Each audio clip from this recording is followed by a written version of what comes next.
Добар ден. Јас сум Весна Пиличева, наставник по хемија.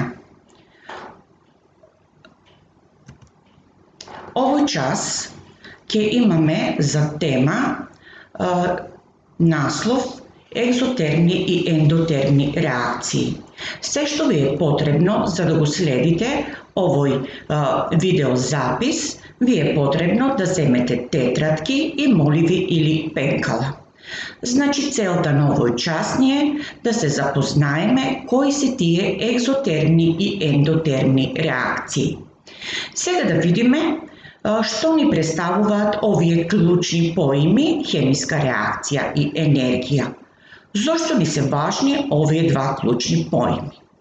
Знаеме дека хемиските реакции се реакции кои што најчесто учениците сметаат дека се одвиваат во хемиските лаборатории, но хемиски реакции имаме во секојдневното наше окружување. Така, како најобични хемиски реакции кои што настануваат се секако приготвувањето на храна, потоа пржење јајца, реѓосувањето на железото и така натаму. Исто така имаме хемиски реакции кои се одвиваат во живиот свет, кои со едно име се викаат биохемиски реакции, како што се најпозната реакција, тоа е реакцијата на фотосинтеза, потоа гниењето на овошјето, потоа опаѓањето и жолтењето на лисјата на есен. Исто така, сите реакции на сугорување кои што се одвиваат во нашиот организам се исто така хемиски реакции, како и реакцијата на фотосинтеза. Сега, за да имаме една хемиска реакција, кои ни се клучни индикатори дека настанала хемиска реакција? Знаеме дека за една хемиска реакција ни е потребен систем кој што се состои од реактанти и продукти. Меѓутоа, во 8 деление учевме дека знаци на хемиската реакција се одделување на топлина или температура, потоа одделување на газ или промена на боја, како и создавање на талок. Ние овој час ќе имаме за цел да видиме кои се тие реакции кои што се одвиваат под дејство на температура.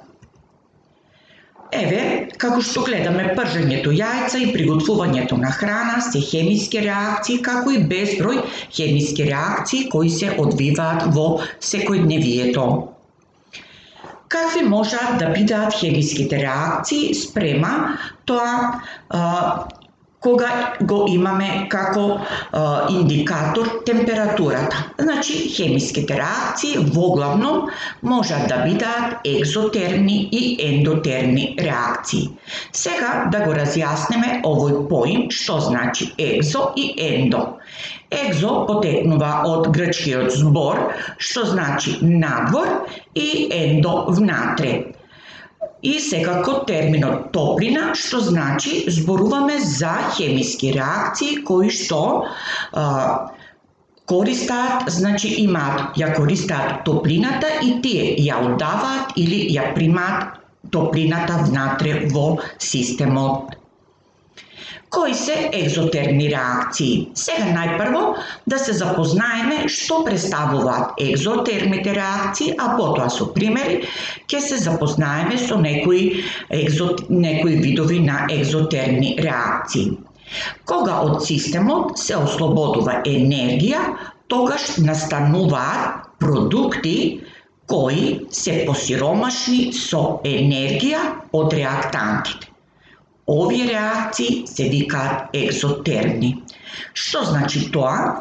Дека кога имаме реактанти во системот на хемиска реакција, значи имаме реактанти и продукти, значи од системот се ослободува енергија и тогаш настанатите продукти се посиромашни со енергија од почетните, односно од реактантите. Овие реакции се викаат екзотермни реакции. Значи, можеме да подвлечеме и да кажеме дека екзотермните реакции ослободуваат енергија во вид на топлина. Еве ќе ја земеме за пример реакцијата на калциум оксид плюс вода. Се добива калциум хидроксид. Значи, ова е реакција на ослободување на енергија, така ако земеме во еден сад да ставиме калциум оксид и потоа додадеме вода, значи ќе дојде до една бурна реакција при што ќе се ослободи енергија во вид на топлина и ќе се формира хидроксид кој што се вика калциум хидроксид. Еве, и имаме еден друг вид на реакција, тоа е екзотермна реакција. Значи, при оваа реакција ни е потребно да доведеме топлина за да имаме реакција при која што калциум карбонатот ќе реагира и ќе се добие калциум оксид и јаглероден диоксид. Да разгледаме некои екзотермни реакции. Овие реакции, бидејќи вие имате со вас моливчиња, можете да ги запишете, да го стопирате видеото и да си ги запишете и потоа можете да ги изравнете. Значи, магнезиум плюс бакар сулфат, при реакција се добива магнезиум сулфат плюс бакар. Оваа реакција не е позната уште од минатите часови, тоа е и еден вид на реакција на замена, каде што магнезиумот како пореактивен метал го истиснува бакарот од неговата сол и се образува сол кој што се вика магнезиум сулфат и се ослободува бакар. Потоа една доста позната реакција е реакцијата помеѓу натриумот и хлорот, при што се добива натриум хлорид и се ослободува топлина. Потоа имаме цинк плюс хлороводородна киселина, се образува сол кој што се вика цинк хлорид и се ослободува водород, како и реакцијата на натриум хидроксид плюс хлороводородна киселина, при што се ослободува, се добива натриум хлорид и се ослободува вода. Сега да се запознаеме со тоа што се ендотермни реакции. Ако за настанувањето на реакција е неопходно и потребно да се донесе енергија, станува збор за ендотермна реакција. Или кога вкупната енергија на настанатите продукти е поголема од енергијата на реактантите, станува збор за реакција која ја нарекуваме ендотермна. Значи, можеме да подвлечеме ендотермна реакција абсорбира топлина. Значи, за да се одвива таа реакција, ни е потребно да донесеме топлина од надвор. Како пример за ендотермна реакција, која што најчесто е споменувана, е фотосинтезата. Значи, фотосинтезата е ендотермна реакција. Зошто? Вие секако учите по природни науки, меѓутоа тоа пак ќе го зборуваме во некои од наредните часови во 9-то одделение. Знаеме дека фотосинтезата е процес за кој што е потребна топлина. Значи, растенијата ја примаат оваа топлина од сонцето, која што ја претвараат во зелените делови на лисјата, во хемиска енергија и ни се потребни, значи сонцева светлина, потоа ни е потребно јаглероден диоксид и вода, при што под дејство на сончевите зраци се добива скроб и се ослободува кислород. Исто така, како пример за ендотермна реакција е секако испарувањето на водата и Потоа пржењето на јајца можеме да го кажеме како ендотермна реакција. Зошто?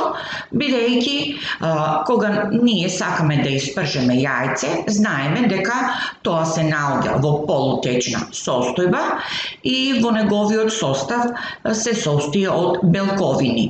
Сега, за да го испржеме јајцето, нам ни е потребна температура што ја добиваме од некое грејно тело и кога го ставаме тавчето, значи јајцето, односно белковините, ја примаат енергијата однадвор и тогаш доаѓа до згручување, односно до коагулација на белката и така настанува хемиска реакција. Ова беше се што имавме да кажеме за ендотермни и екзотермни реакции. Уште еднаш ќе споменам дека ендотермните реакции се реакции при кои што доведуваме топлина, а додека при екзотермните реакции се ослободува топлина. Се надевам дека часот беше интересен по хемија. Останете во добро здравје и се гледаме во некои од наредните видувања.